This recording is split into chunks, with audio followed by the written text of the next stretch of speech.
Okay, so we need to talk about the Epstein files, or the lack thereof, because this is, honestly, it's bonkers, right? It is absolutely bonkers. And you guys know that I have been a diehard MAGA supporter since about 2017, 2018.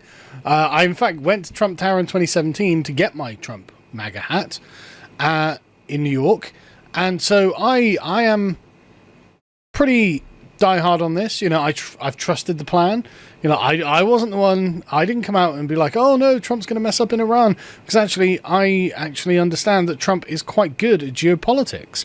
So I've actually been quite happy with how everything's been going up until, well, right now actually, because this is just absolutely baffling to me. And I think that the only actual answer is that there is something, well, quite untoward, frankly, that's happening in the United States, and the evidence indicates in a particular direction, and that's not very easy to admit for a lot of people. So anyway, you'll remember prior to Trump winning in 2024, we got Kash Patel and Pam Bondi, and sorry, this was just after Trump had won actually, but prior to Kash Patel being installed as the FBI director, and prior to Pam Bondi shortly after she'd been made the Attorney General, they were saying stuff like this. Again, logical play out. If there was a video of some guy or gal committing felonies on an island and I'm in charge, don't you think you'd see it? Tens of thousands of videos of Epstein with children or child porn, and there are hundreds of victims. And no one victim will ever get released. It's just the volume, and that's what they're going through right now. The FBI is diligently going. So they were pretty damn certain that they were going to get in there. And I remember watching an interview with Kash Patel and Tim Pool where he said, look, I've seen the files, we're just going to get it all released. But then, back in May, Bonino and Patel came out and told Fox News, oh yeah, actually, he committed suicide, and actually, it's all exactly as the media had told you back in the day, back in the Biden administration. It's like, sorry, I just don't believe this. I mean, listen, watch this clip. You said Jeffrey Epstein committed suicide. People don't believe it. Well, I mean, listen, they have a right to their opinion, but as someone who has worked as a public defender, as a prosecutor, who's been in that prison system, who's been in the Metropolitan Detention Center, who's been in segregated housing, you know a suicide when you see one, and that's what that was. He killed himself. You want me to? I've seen the whole file. He killed himself.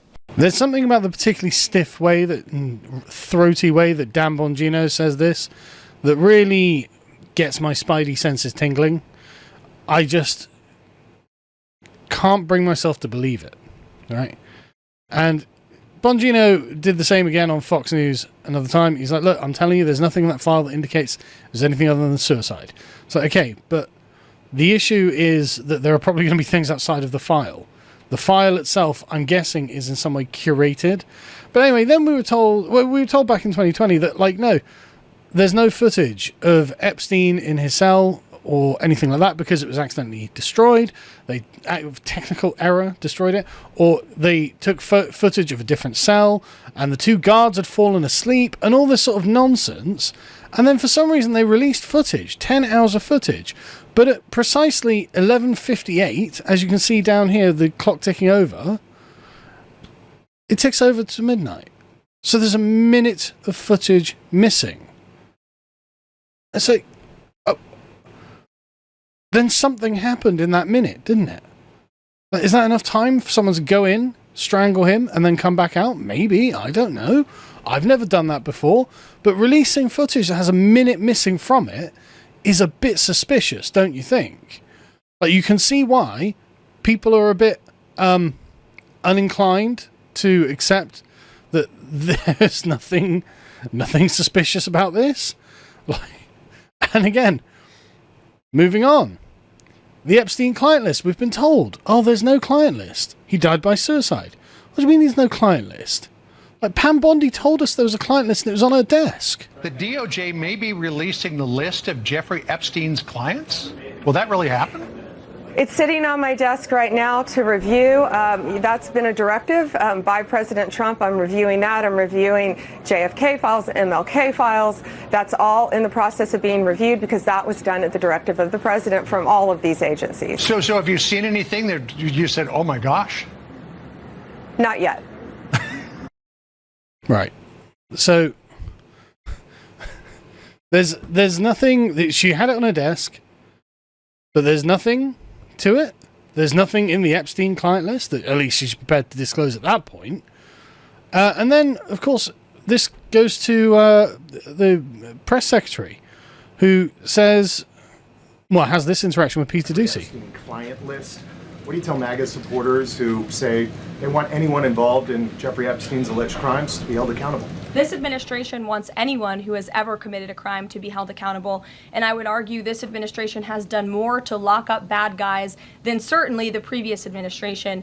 And the Trump administration is committed to truth and to transparency. That's why the Attorney General and the FBI Director pledged at the President's direction to do an exhaustive review of all of the files related to Jeffrey Epstein's crimes and his death. And they put out a memo in conclusion of that review. There was material they did not release because, frankly, it was incredibly graphic and it contained child pornography, which is not something that's appropriate for public consumption. But they committed to an exhaustive investigation. That's what they did, and they provided the results of that. That's transparency. Follow up on that, Sure. Caroline. Okay, so the FBI looks at the circumstances surrounding the death of Jeffrey Epstein. According to the report, this systematic review revealed no incriminating client list. So what happened to the Epstein client list that the Attorney General said she had on her desk? Well, I think if you go back and look at what the Attorney General said in that interview, which was on your network on Fox News. I've got the quote. Go ahead. John Roberts said, DOJ may be releasing the list of Jeffrey Epstein's clients. Will that really happen? And she said, it's sitting on my desk right now to review. Yes, she was What? saying the entirety of all of the paperwork, all of the paper in relation to Jeffrey Epstein's crimes. That's what the Attorney General was referring to, and I'll let her speak for that. But again, when it comes to the FBI and the Department of Justice, they are more than committed to ensuring that bad people are put behind bars. Okay, so apparently Jeffrey Epstein wasn't a sort of billionaire person who made money through connections, right? Despite everyone thinking that's what he did, and everyone prior saying that's what he did. And so when the reporter brings this in a meeting with Donald Trump doesn't want to have anything to do with it now. Yeah, sure. If Pam, could I just interrupt for Sure. 1 second? Are you still talking about Jeffrey Epstein? This guy's been talked about for years. You're asking, we have Texas, we have this, we have all of the things. And are people still talking about this guy, this creep? That is unbelievable. Do you want to waste the time and do you feel like answering? I don't mind answering. I mean, I can't believe you're asking a question on Epstein at a time like this where we're having some of the greatest success and also tragedy with what happened in Texas. It just seems like a desecration, but you go ahead. Okay, so that's not exactly a very convincing answer, and I've been following Trump for long enough now to know that there is something serious here, and in fact, he just wants to make it so that people just don't talk about it, because whatever it is has become a real political difficulty for him, right? So let's summarize what we've seen here. So prior to Trump's election, I mean, he also did that Lex Friedman interview where he said, well, I might release it. It might, it depends on what's in it, basically. And he was very non-committal about this, actually. But Trump said that he was interested in releasing it, as well as the JFK files. Dan Bongino and Kash Patel were banging the drum, as was Pam Bondi, said explicitly that they would be getting all of this out. And then very quickly, Pam Bondi was like, right, it's on my desk. We just need to go through it and redact it. There's an awful lot of terrible videos, thousands of hours worth, hundreds of victims. It's like, right. But she never mentions anyone else. But isn't that because there is no one else to mention? I mean, if I recall correctly, Epstein Island was rigged with a bunch of cameras. So what's going on there? Dan Bongino and Kash Patel as well, Bongino particularly, crusaders for this issue. Bongino, like I said, particularly a crusader for this. And the thing is, Bongino had gone on Timple prior to this. I mean, this is just...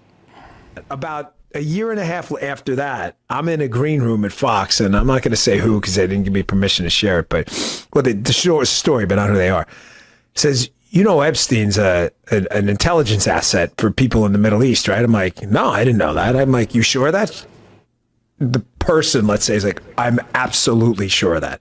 That he's either a witting or unwitting asset, intelligence asset, meaning his plane and that island, the cameras, there's a big assumption out there that these videotapes were exclusively in the custody of Epstein. That's a huge mistake. The reason they wanted this story to go away is because there's an assumption like, oh yeah, Epstein had him. No, he wasn't the only one who had him, according to this source. These assets, that's why this blackmail story makes so much sense. Which Middle Eastern countries they are, I don't know. But this person, who is a very, very good reporter, I mean, aces, right? Swore Epstein was either a witting or unwitting intelligence asset, and they may have had his plane wired up, and they're the ones who have all this stuff. So the point is, to sum it up, how do you know some of these countries aren't going to some of these power players who aren't making decisions? Because, hey, you wouldn't want this video out there, right? How do you know? 100%. Well, there we go. Now, notice the just different tenor of Dan Bongino here. At this point, he's very, very lively, but if you go back to this point... RFK, I got to check back on that one. There is more coming on the Epstein files. Listen, I know this is a hot potato for folks. I totally understand. My comments were clear. I'm not paid for my opinions anymore. I work for the taxpayer now. I'm paid on evidence. That's it. The evidence we have in our files clearly indicates that it was, in fact, a suicide. Notice the tension in him. And notice the very specific wording as well. The evidence we have in our files, and I'm not interested in looking outside of those files, even though I know that previously, and again, like, look at this. You know a suicide when you see one, and that's what that was. He killed himself. You want me to? I've seen the whole file. He killed himself. Telling you, man. Right. So, if you want some rampant speculation, I think that I'm not exactly the only person coming to this conclusion. If I remember correctly, Robert Maxwell, Ghislaine Maxwell's father, was an intelligence asset for Mossad. And he mysteriously was slipped off of his boat and died one day. And Dan Bongino, the Middle Eastern country that nobody can answer, well, it's hard not to triangulate it on Israel, right? And it seems to me, and like I said, this is rampant speculation, but I've got absolutely zero evidence for this, but then nobody's got any evidence for anything. But if I were a betting man, I would put money on that actually this uncovers something that's pretty goddamn horrific, and it connects to certain important people in Israel. I'm guessing the Netanyahu government, frankly, and frankly, these people have been threatened. They've been told, look, if you do this, we will kill your family. We will kill you, we'll kill your family, we will make sure terrible things happen, and we'll make it look like an accident. So all you need to do is just go out there and say, yeah, I saw the file, and all the things in the file, all that means, there's no one else. Jeffrey Epstein wasn't trafficking children to anyone. It was all personal use, personal interest that he was doing it for. Ghislaine Maxwell, again, not in any way involved in procuring children for anyone. And so you just go out there and say, look, in the file, it was just him and her, and they were doing it themselves, and that's it. That's all you need to say, and nobody gets hurt. And I think that genuinely they've looked at it and gone, right, these people are serious. What more is there to say? It doesn't seem that, I mean, what else am I supposed to draw from what we have here? What else is, and I'm not even going very deep into this. A lot of people are going really deep into this and drawing a series of connections that more accurately triangulate. I don't think we need to do that. I think it seems that, in fact, yes, this was some sort of high and very evil blackmail ring that was done by, and again, I can only assume the Middle Eastern country is Israel, because it's not like, why would Jeffrey Epstein work with like Qatar or UAE or Saudis or Kuwait or something? Why would he work with them, right? And this seems to be a way of keeping the United States on side through compromat. I don't think that's actually an unreasonable conclusion to reach. But like I said, that's all just rampant speculation. As far as I can tell, from the official account, everyone's just totally wrong, and these people who are banging the drum as crusaders are coming out and going, no, guys, we're just totally wrong about everything, even though, we thought we had all of this insider information. Apparently we didn't. And it's just really, really weird, isn't it? And Trump doesn't want to talk about it, he just wants to move on. It's really weird. I mean, like, Elon's tweeting things like, Trump's in the Epstein files, Bannon's in the Epstein files.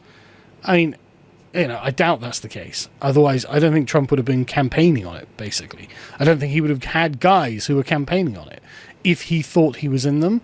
I think that what it is actually, this connects to a very dark aspect to elite culture in not just the United States, but also abroad. And I think that they basically don't have the balls to pull the trigger on it. That's what it boils down to. And you know what? I'm not even sure that I blame them. Not even sure that I blame them. But what it does mean is that things are pretty dark, and it definitely takes the shine off of the Trump administration for me.